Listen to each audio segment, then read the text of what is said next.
कैसे हैं दोस्तों। मैं हूं बिलाल। हम सीख रहे हैं Next.js 13। तो चलें शुरू करते हैं। आज की वीडियो में हम जानेंगे server side static and dynamic rendering क्या होती है। मतलब कि server side static page rendering क्या होती है और server side dynamic page rendering क्या होती है, इन दोनों में क्या फर्क है, ये क्यों जरूरी है और किस वक्त किसका इस्तेमाल करना चाहिए, जरा इसको भी डिस्कस करेंगे। और किसी वेबसाइट की परफॉर्मेंस को बेहतर से बेहतरीन बनाने के लिए इसकी कितनी ज़रूरत है, इसका क्या किरदार है, इसकी क्यों ज़रूरत पड़ती है, इस चीज़ों को समझने के लिए आज हम इस टॉपिक को डिस्कस करेंगे। और ये ज़्यादातर थ्योरी है और मेरी नज़र में ये बहुत ज़्यादा अहम है। तो मेरे पास एक एपीआई है। वो एपीआई क्या काम करती है, इस टॉपिक को समझने के लिए एपीआई क्या काम करती है कि हम इससे जब भी रिफ्रेश करेंगे ये हमें हर बार नया डेटा ला कर देगी।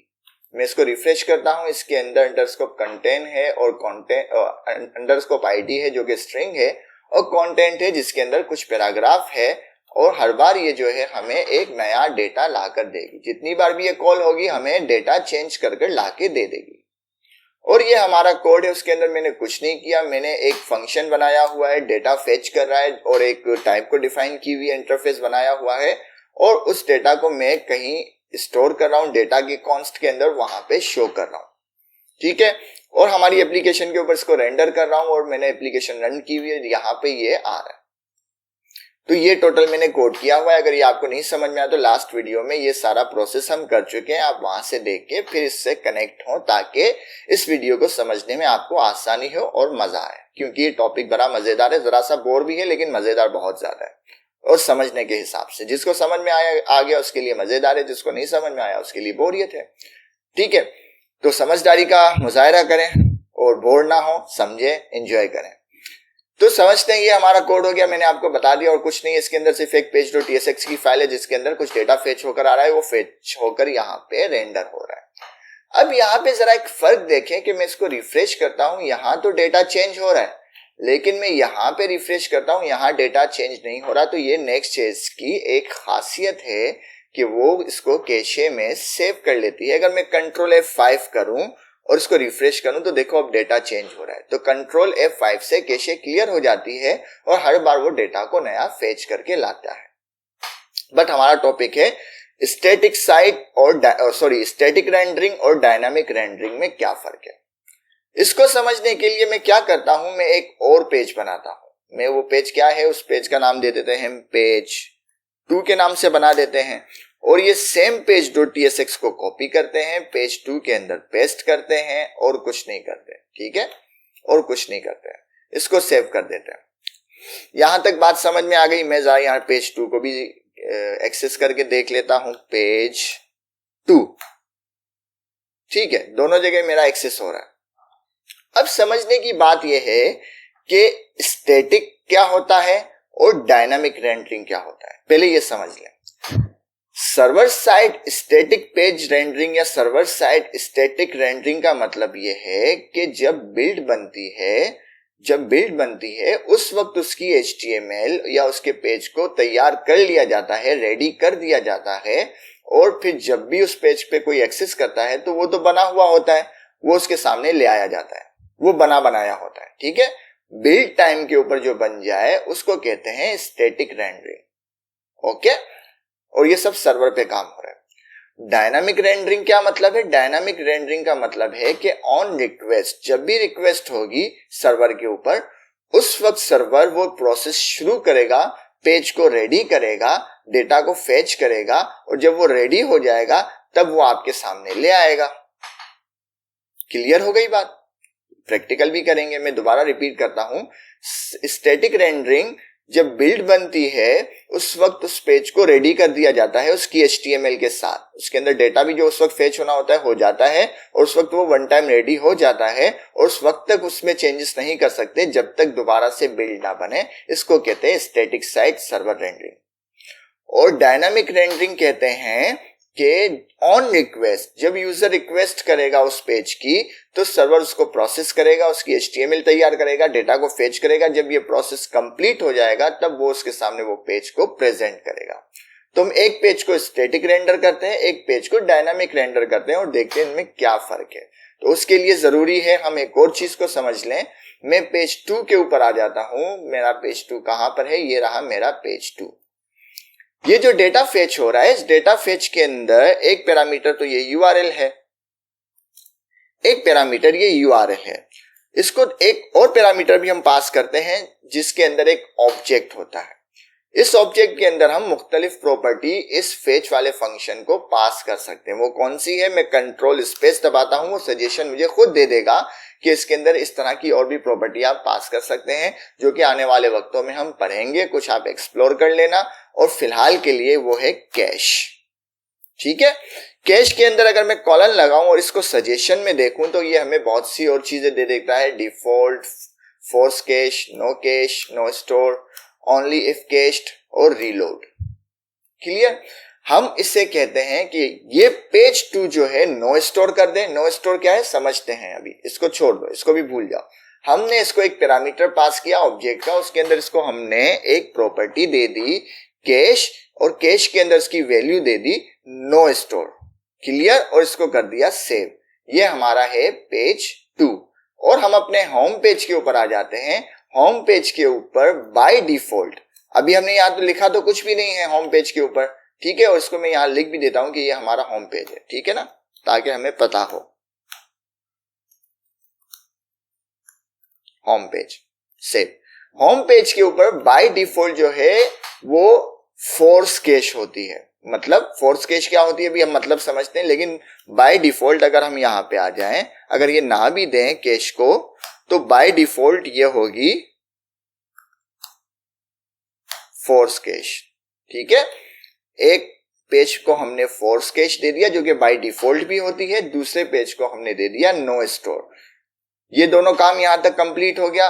अब हम क्या करते हैं, अपनी बिल्ड बनाते हैं।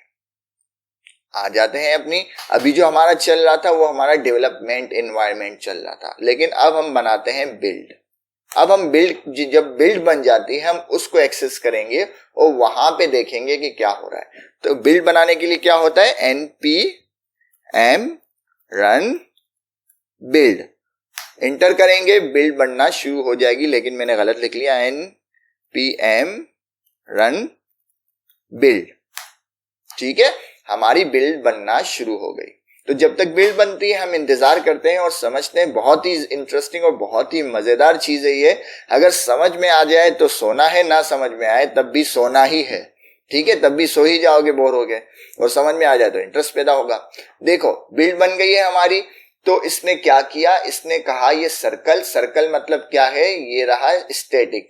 सर्कल जो है रिप्रेजेंट करता है स्टैटिक को, और ये जो निशान है पाई का, मैं तो इसको पाई कहता हूं, पता नहीं क्या कहते हैं। ये जो पाई का निशान है या ये जो सिंबल है, ये पेज 2 के आगे इसने दे दिया। मतलब कि ये सर्कल स्टैटिक नहीं है, सर्कल मतलब स्टैटिक। ये पेज 2 जो है पाई है। पाई का मतलब क्या है, सर्वर। मतलब क्या हुआ, जो एक पेज इसने जो होम है उसने स्टैटिक बनाया है, और पेज 2 जो है वो सर्वर साइड है। तो अगर आपने नेक्स्ट 12 पढ़ी हो तो वहां पे यहाँ पे देखें गेट इनिशियल प्रॉप्स और गेट सर्वर साइड प्रॉप्स। तो गेट सर्वर साइड प्रॉप्स जो होते थे पेजेस, वो क्या होते थे, सर्वर साइड रेंडर होते थे, मतलब डायनामिक होते थे, मतलब ऑन रिक्वेस्ट के ऊपर तैयार किए जाते थे। और इसके अगेंस्ट जो बाकी वाले पेज हैं स्टैटिक हैं, उनको पहले से तैयार कर दिया जाता है। लेकिन प्रैक्टिकली इसको किस तरह से जाने, हमने इसकी बिल्ड बनाई। अब बिल्ड के अंदर क्या है, ये जो होम पेज है ना, मतलब index.html, ये तो हमें मिल जाएगा, ये बना हुआ मिल जाएगा। लेकिन page2.html मतलब page2.html की कोई फाइल नहीं होगी। क्यों नहीं होगी, क्योंकि ये डायनामिक तौर पे बनाया गया है। ऑन रिक्वेस्ट जब हम इस पेज के ऊपर एक्सेस करेंगे तब सर्वर इसके ऊपर ऑन रिक्वेस्ट के ऊपर इसको तैयार करेगा। जब तैयार होगा तब ये हमारे सामने ले आएगा। इसके अगेंस्ट जो होम पेज है वो ऑलरेडी तैयार है, वो ऑन रिक्वेस्ट के ऊपर फौरन हमारे सामने आ जाएगा। क्लियर है?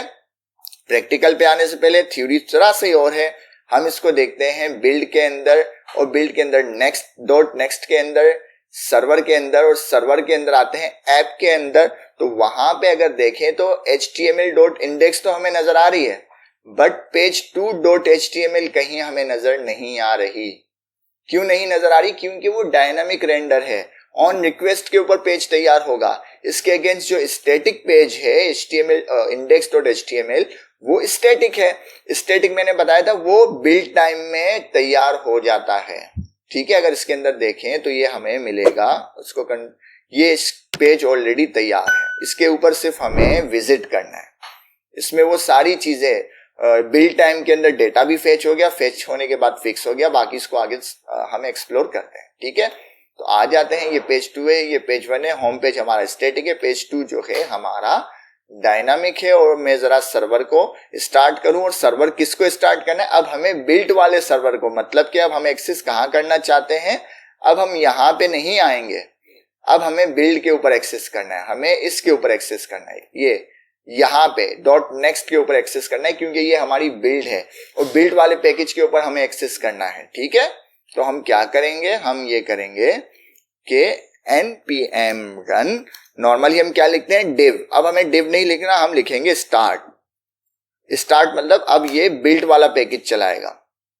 पैकेज चल गया, इसको लोकल होस्ट 3000 के ऊपर ही एक्सेस किया है, तो इसको मैं जरा यहाँ पे पहले होम पेज खोल लेते हैं, लोकल होस्ट। देखो हमारा होम पेज ठक करके खुल गया। क्यों खुल गया ठक करके? और इसको मैं रिफ्रेश कर रहा हूं, हमारा डेटा चेंज नहीं हो रहा। देखो मैं रिफ्रेश कर रहा हूं मुस्तकिल, और इसको कंट्रोल F5 करके भी रिफ्रेश करूं तब भी हमारा डेटा चेंज नहीं हो रहा। क्यों नहीं हो रहा? क्योंकि जब बिल्ड हो रहा था पेज, उस वक्त जो डेटा फेच हुआ वो इसके अंदर फिक्स हो गया, क्योंकि पेज बन गया, बिल्ड टाइम के ऊपर पेज बन गया। अब पेज बनने के बाद जब इसके ऊपर हम एक्सेस कर रहे हैं तो ये दोबारा से फेच नहीं कर रहा, ये फिक्स है। ये उस वक्त तक चेंज नहीं करेगा खुद को जब तक कि दोबारा से बिल्ड ना बने। जब दोबारा बिल्ड बनेगी फिर से डेटा फेच होगा, और जब उस वक्त डेटा फेच होगा उस वक्त तक ये फेच यहाँ पे फिक्स हो जाएगा। क्यों फिक्स होगा? क्योंकि ये स्टैटिक है। ये स्टैटिक मतलब पहले से ही तैयार करके आपके सामने ले आया जाता है जब बिल्ड बन रही होती है। ठीक है, अब आ जाते हैं अपने पेज 2 के ऊपर। पेज 2 क्या है? हमारा डायनामिक है, डायनामिक रेंडरिंग है। डायनामिक रेंडरिंग मतलब क्या है? जब मैं इसके ऊपर रिक्वेस्ट करूंगा तब ये जाएगी रिक्वेस्ट सर्वर के ऊपर, जरा सा टाइम लेगा, सर्वर प्रोसेस करेगा, पेज तैयार करेगा, डेटा फेच करेगा, और फिर उसके जब तैयार हो जाएगा तो हमें यहाँ प्रेजेंट कर देंगे। तो मैं करता हूं इंटर, देखो रिक्वेस्ट गई और जब पेज तैयार हुआ डेटा मेरे सामने आ गया। मैं इसके ऊपर दोबारा करता हूं रिक्वेस्ट, देखो यहाँ पे सर्कल घुमा, लोडर चला, डेटा रेंडर हुआ, पेज तैयार हुआ, डेटा रेंडर हुआ, मेरे सामने आ गया। और हर बार डेटा चेंज हो रहा है, हर बार डेटा चेंज हो रहा है। क्यों चेंज हो रहा है? क्योंकि जितनी बार मैं रिक्वेस्ट कर रहा हूं सर्वर पे रिक्वेस्ट जा रही है, डेटा फेच हो रहा है, HTML तैयार हो रही है। जब ये पैकेज तैयार हो जाता है, ये पेज बन जाता है, फिर ये हमारे सामने प्रेजेंट हो जाता है। तो जो अपडेट डेटा होता है वो हमारे सामने रेंडर हो जाता है। मैं दोबारा रिक्वेस्ट करता हूं, डेटा चेंज हो रहा है और हमारे सामने आ रहा है। इसके अगेंस्ट जो स्टैटिक है इसे एंटर करता हूं, एक तो इसके ऊपर देखो लोडर, यहाँ पे देखो लोडर नहीं आएगा, ये फौरन से ठक करके हमारे सामने आ जाता है। क्यों? क्योंकि ये ऑलरेडी बना हुआ है। और इसमें डेटा क्यों नहीं चेंज हो रहा? क्योंकि ये फिक्स है। बिल्ड टाइम के ऊपर जब वो डेटा फेच करता है तब इसने फिक्स कर दिया उसको बना के। अब इसको अगर चेंज करना है तो दोबारा बिल्ड बनानी पड़ेगी। मैं उम्मीद करता हूं ये दोनों कॉन्सेप्ट क्लियर हो गए। अब इसके यूज केस के बारे में आते हैं। जो पेज या जो कंपोनेंट फिक्स है आपको लगता है, मतलब कि अबाउट का पेज होता है आमतौर पे, कॉन्टेक्ट का पेज होता है, ये साल ऐसे ही रहते हैं या महीनों तक ऐसे ही रहते हैं, इसके अंदर कुछ अपडेट नहीं होता, तो उसको स्टैटिकली देखा जाए, उसको स्टैटिकली अगर बनाया जाए तो उसके ऊपर वेबसाइट की परफॉर्मेंस के ऊपर फर्क पड़ेगा।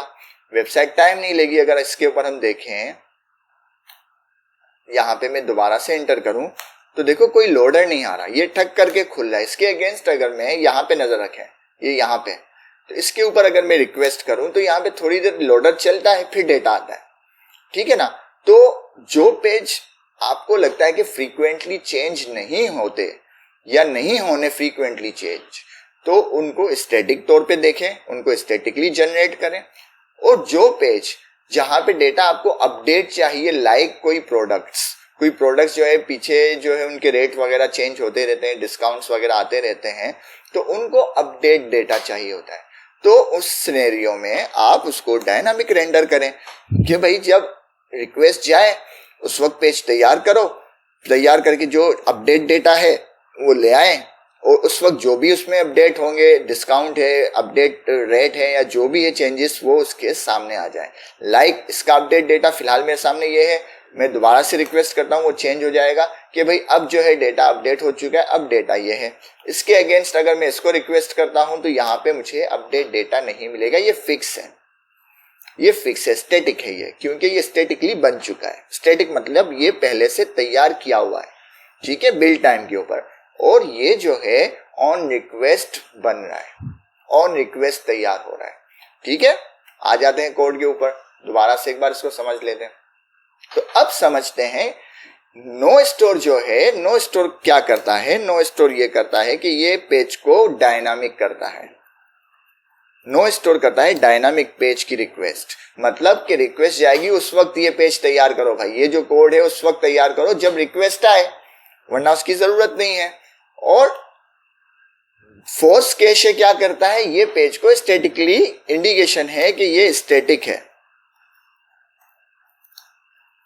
ये स्टैटिक पेज की इंडिकेशन है कि भाई इसको जो है बिल्ड टाइम पे तैयार कर लो, इसको बिल्ड टाइम पे तैयार कर लो और अपने पास सेव कर दो। जैसे ही रिक्वेस्ट है उसके सामने ये HTML ले आओ, तो उसमें वक्त नहीं लगता। तो ये दो अलग अलग अप्रोचेस हैं, ठीक है। इसको हमने प्रैक्टिकली भी देख लिया कि स्टैटिक के अंदर बिल्कुल भी वक्त नहीं लग रहा। तो ऐसे पेज जो आपको लगता है, क्लाइंट आता है कि हमारी जो है वेबसाइट फिक्स है, लाइक कोई ऐसी वेबसाइट होती है जो फिक्स होती है, ब्लॉग्स की ही मिसाल देता हूँ, मैं नाम नहीं लेना चाहता कुछ और वेबसाइट्स के, कि जो ब्लॉग्स की या ब्लॉग्स की तरह की वेबसाइट होती हैं जो स्टैटिक होती हैं। स्टैटिक मतलब कि वो ऑलरेडी बिल्ट होती हैं, महीने में कोई एक ब्लॉग आ जाएगा तो उसको अपडेट कर दिया तो वो चेंज होगी, दोबारा बिल्ड बना दी।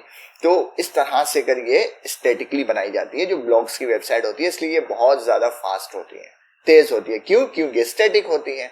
और इसके अगेंस्ट जो ई कॉमर्स की वेबसाइट होती है, और ई कॉमर्स में भी स्पेशली ऐसे कंपोनेंट या ऐसे पेजेस जिनको अपडेट डेटा की जरूरत होती है, उनको डायनामिक रखा जाता है, बाकी पेजेस को स्टैटिक रखा जाता है, ताकि जहां पे जरूरत है लोड लेने की, जहां पे जरूरत है डेटा को फेच करने की, जहां पे जरूरत है ऑन रिक्वेस्ट कंपोनेंट या पेज को तैयार करने की, सिर्फ उसी सेक्टर को या सिर्फ उसी हिस्से को या सिर्फ उसी कंपोनेंट को ऑन रिक्वेस्ट पे क्रिएट किया जाए, बाकी वेबसाइट जो है स्टैटिक रहे।